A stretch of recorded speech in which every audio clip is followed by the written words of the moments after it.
शांति शांति शांति। वैदिक जीवन पद्धति की इस कक्षा में पुनः आप सभी का हार्दिक स्वागत है, अभिनंदन है।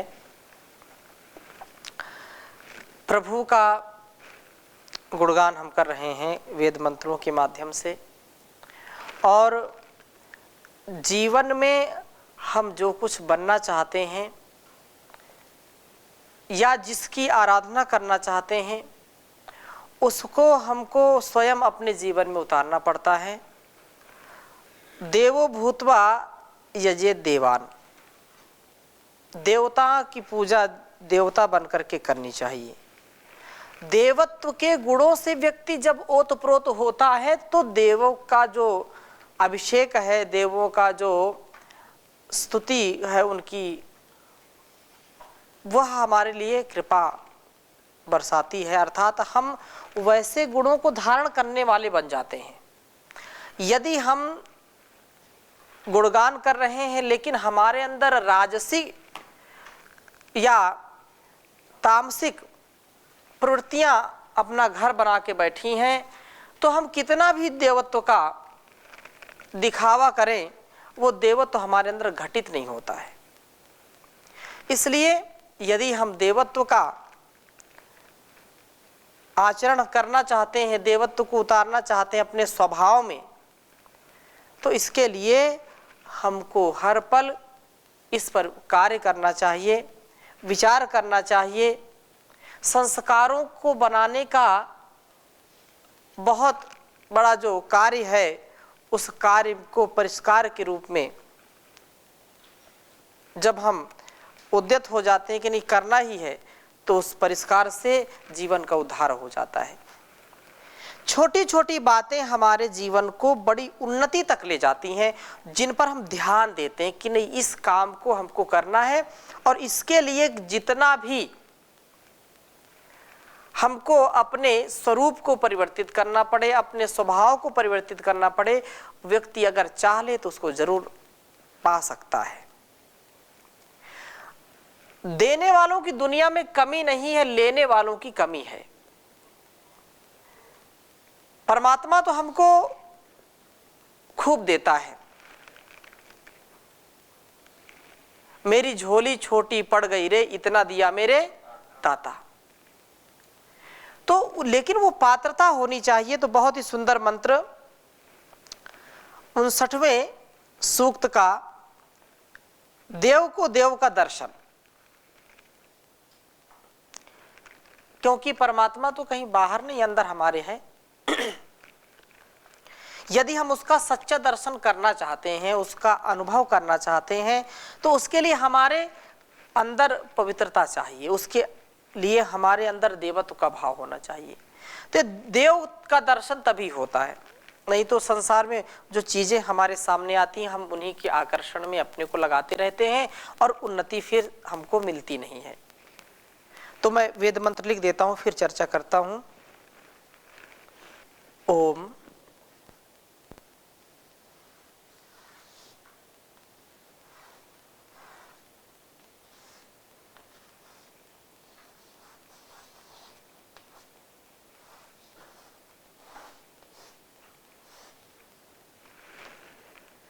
मूर्धा दिवो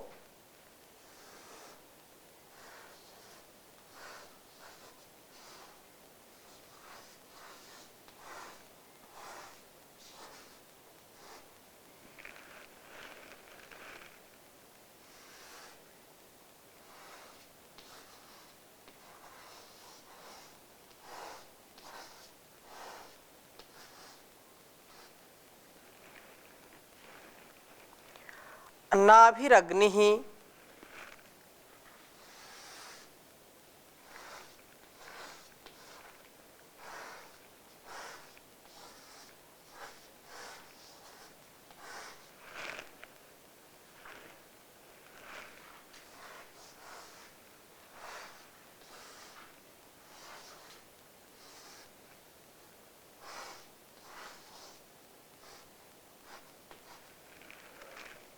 मूर्धा दिवो नाभिरग्निः पृथिव्या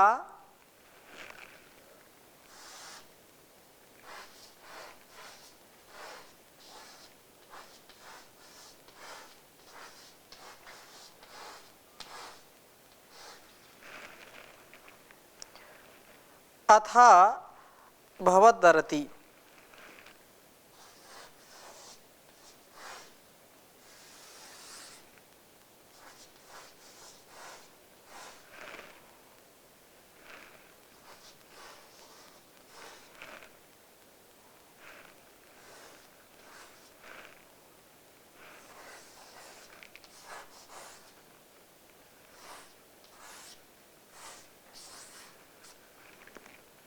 अथा भवदरति रोदस्योः।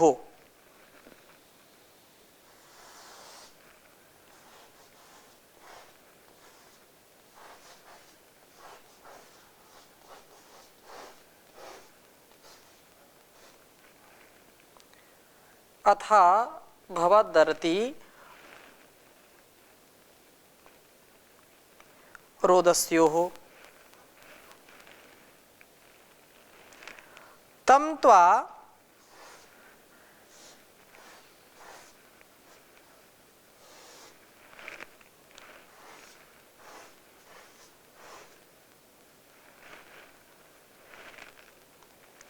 देवासो अजनयन्त।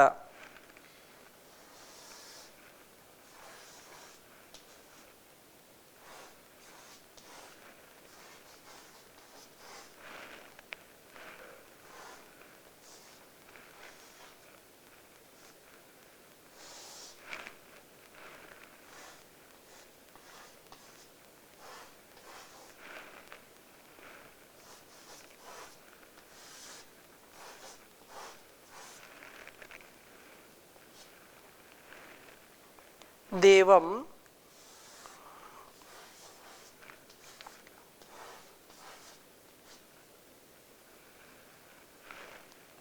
वैश्वानर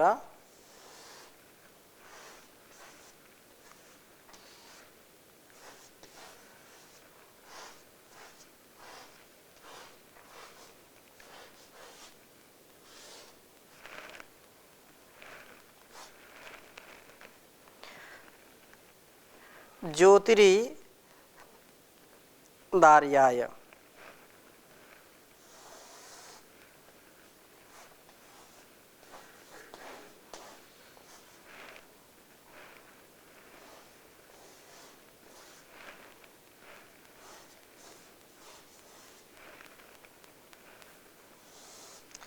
ज्योतिरिदार्याय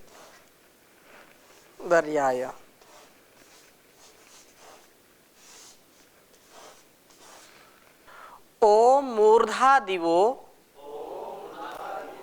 नाभिरग्निः पृथिव्या अथा भवदरति रोदस्योः तं त्वा देवासो अजनयन्त देवं वैश्वानर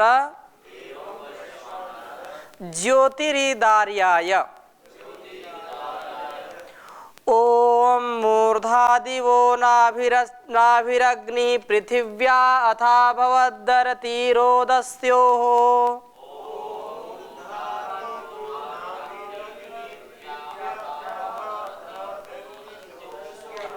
तं त्वा देवासो अजनयन्त देवं वैश्वानर ज्योतिरिदार्याय।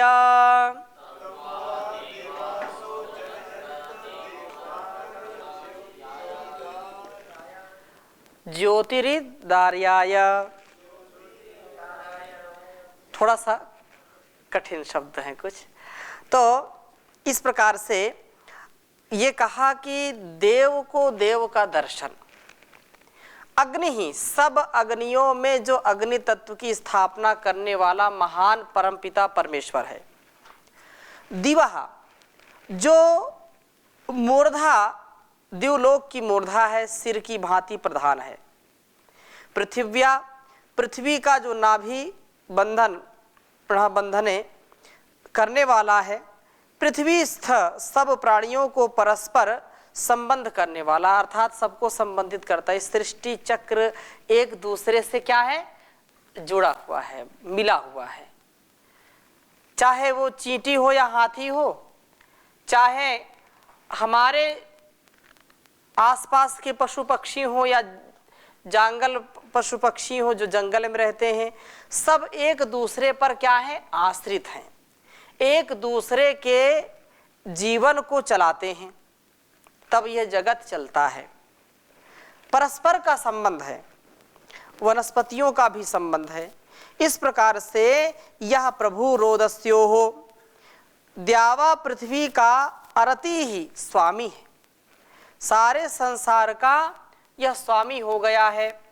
क्योंकि जड़ और चेतन जो भी चर और अचर संसार में दिखाई पड़ रहा है, उस सबका जो नियंत्रण करने वाला है, जो नियंता है, जो निर्माता है, जो पालन करता है और बाद में हरता है, संतुलन करता है, वह एक ही है, परम पिता परमेश्वर, वह ईश्वर।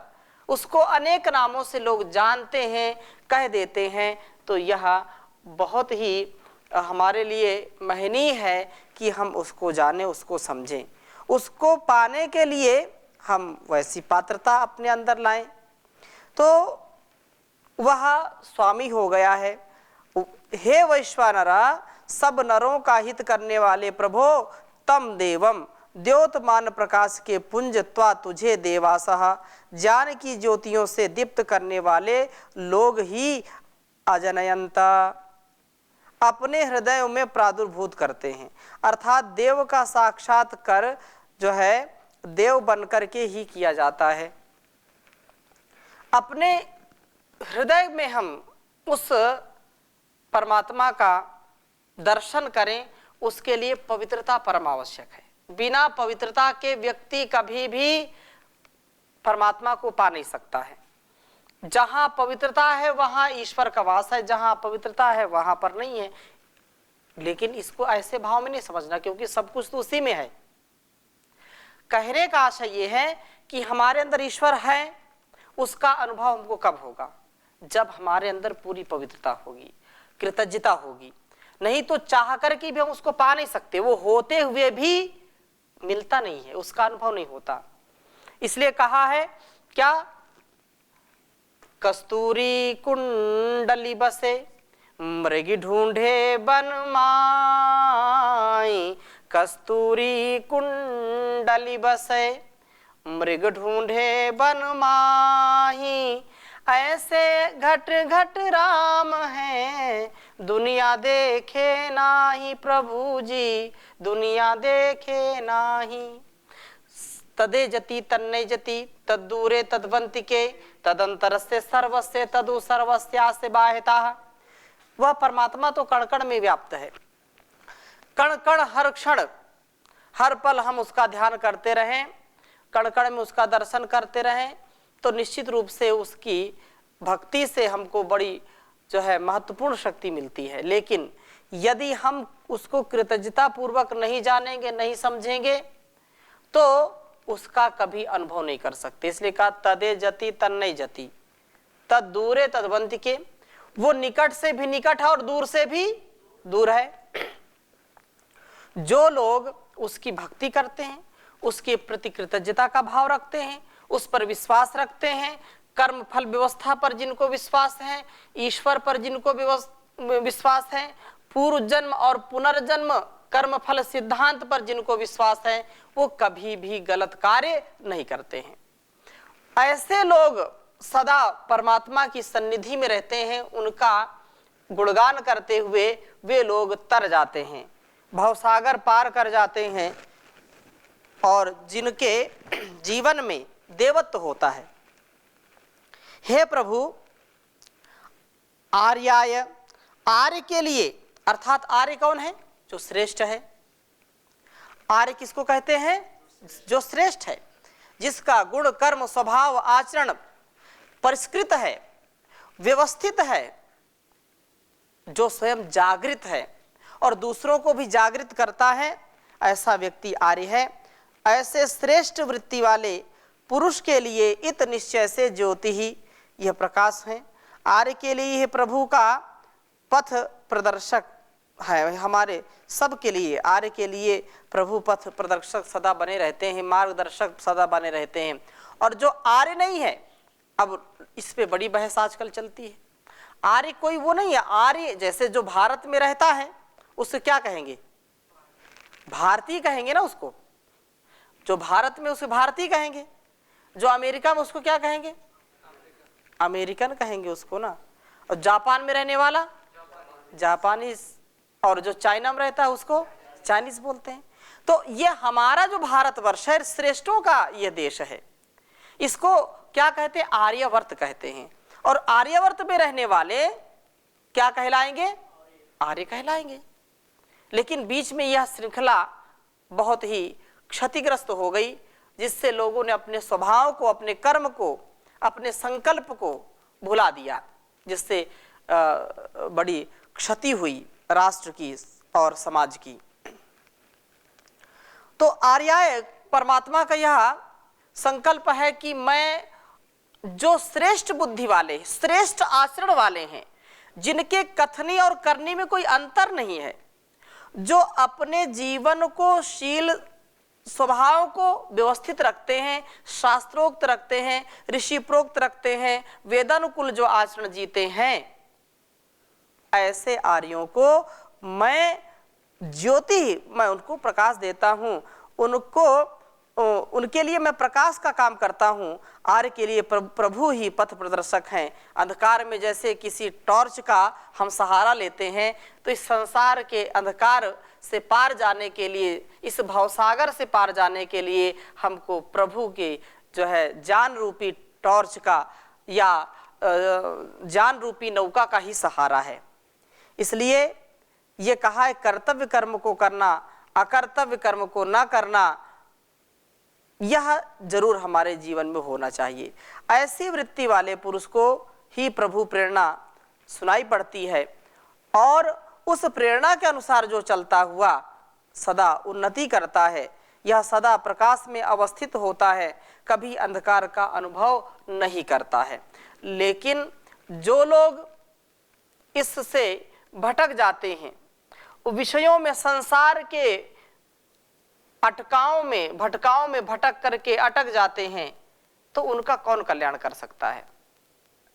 अतः हम सबका ये कर्तव्य है कि हम यदि देवत्व के भाव से, हम उस परमात्मा के रिप्रेजेंटेटिव हैं, हम उसके प्रतिनिधि, उसका प्रतिनिधित्व करने वाले हैं, तो हमारे अंदर भी वैसे गुण, कर्म, स्वभाव आने चाहिए। वह सर्वज्ञ है, हम अल्पज्ञ हैं। वह सर्वशक्तिमान है, हम अर्धशक्तिमान या अल्पशक्ति वाले हैं। वो उसका जो ज्ञान है, उसका जो सामर्थ्य असीमित है, हमारा सीमित है।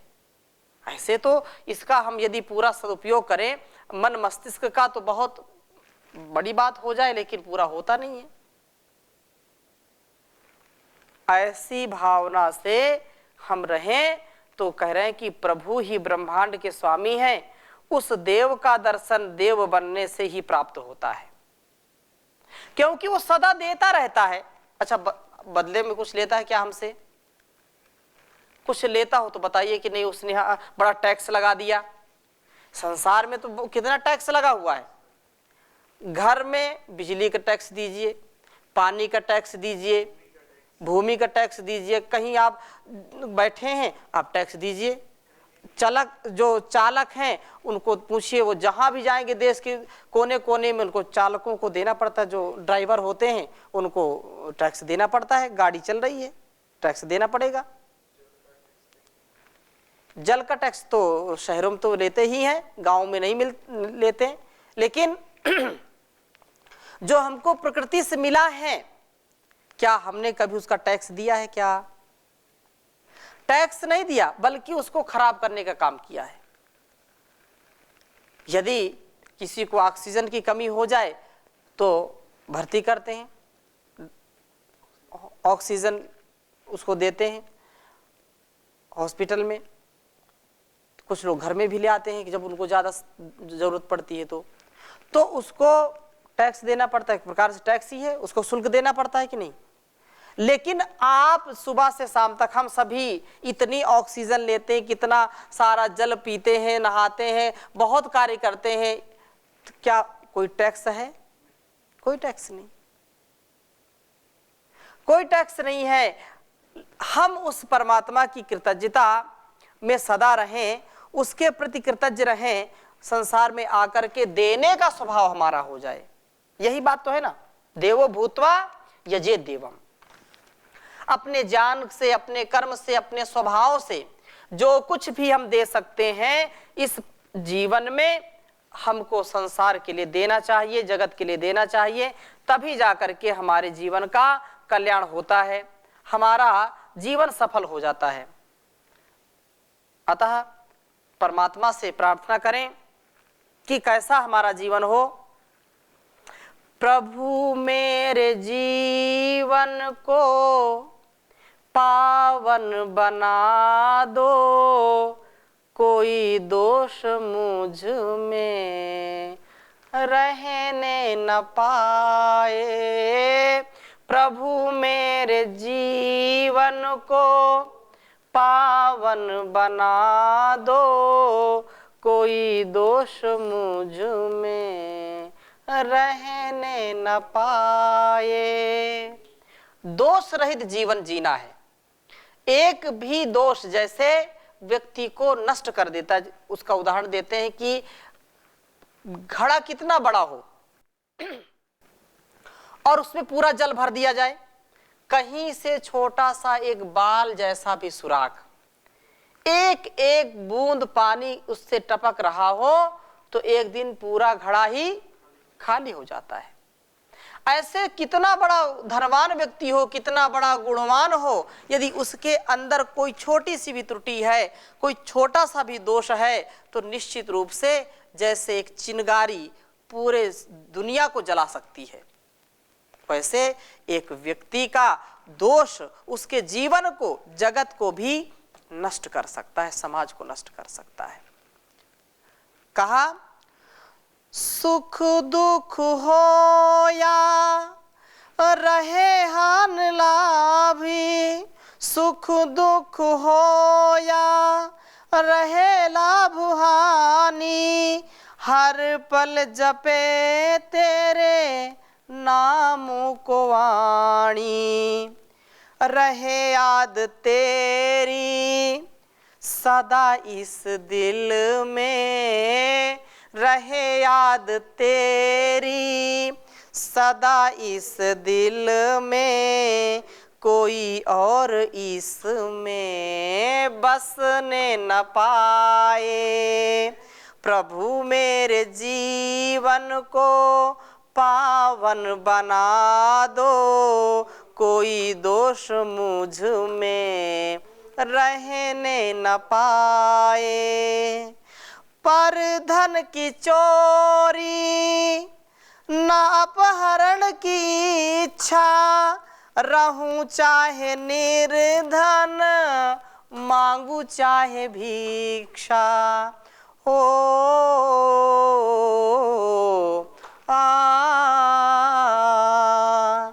पर धन की चोरी ना अपहरण की इच्छा, रहूं चाहे निर्धन मांगू चाहे भिक्षा। छल और कपट से धनी बनने का, छल और कपट से धनी बनने का, कोई नाग मुझको डसने न पाए। प्रभु मेरे जीवन को पावन बना दो, कोई दोष मुझ में रहने न पाए। आपके गुणों का ही करूं कीर्तन मैं, किसी के अनिष्ट का न करूं चिंतन मैं। घृणा राग ईर्षा काहे प्रभु मेरे, कोई रोग मुझ में लगने न पाए। प्रभु मेरे जीवन को पावन बना दो, कोई दोष मुझ में रहने न पाए। अभिमान को तेरा अपमान समझो अभिमान को। व्यक्ति अभिमान करता है अपने सुंदरता पर, अपने बल पर, अपनी बुद्धि पर, अपने व्यक्तियों पर, अपने वस्तुओं पर, अपने स्थान पर उसको अभिमान हो जाता है कि मुझसे बड़ा कोई नहीं। जबकि व्यक्ति भी, वस्तु भी, स्थान भी किसके द्वारा मिलता है? ईश्वर के द्वारा मिलता है। अच्छे लोगों का संग या अच्छी वस्तुओं का प्रयोग, ये किसके द्वारा मिलता है? परमात्मा के द्वारा मिलता है। और व्यक्ति उसको फिर भूल जाता है, वो सोचता है कि मैं ही सबसे बड़ा हूं। अभिमान को तेरा अपमान समझूं, समर्पण को तेरा ही वरदान समझूं। हो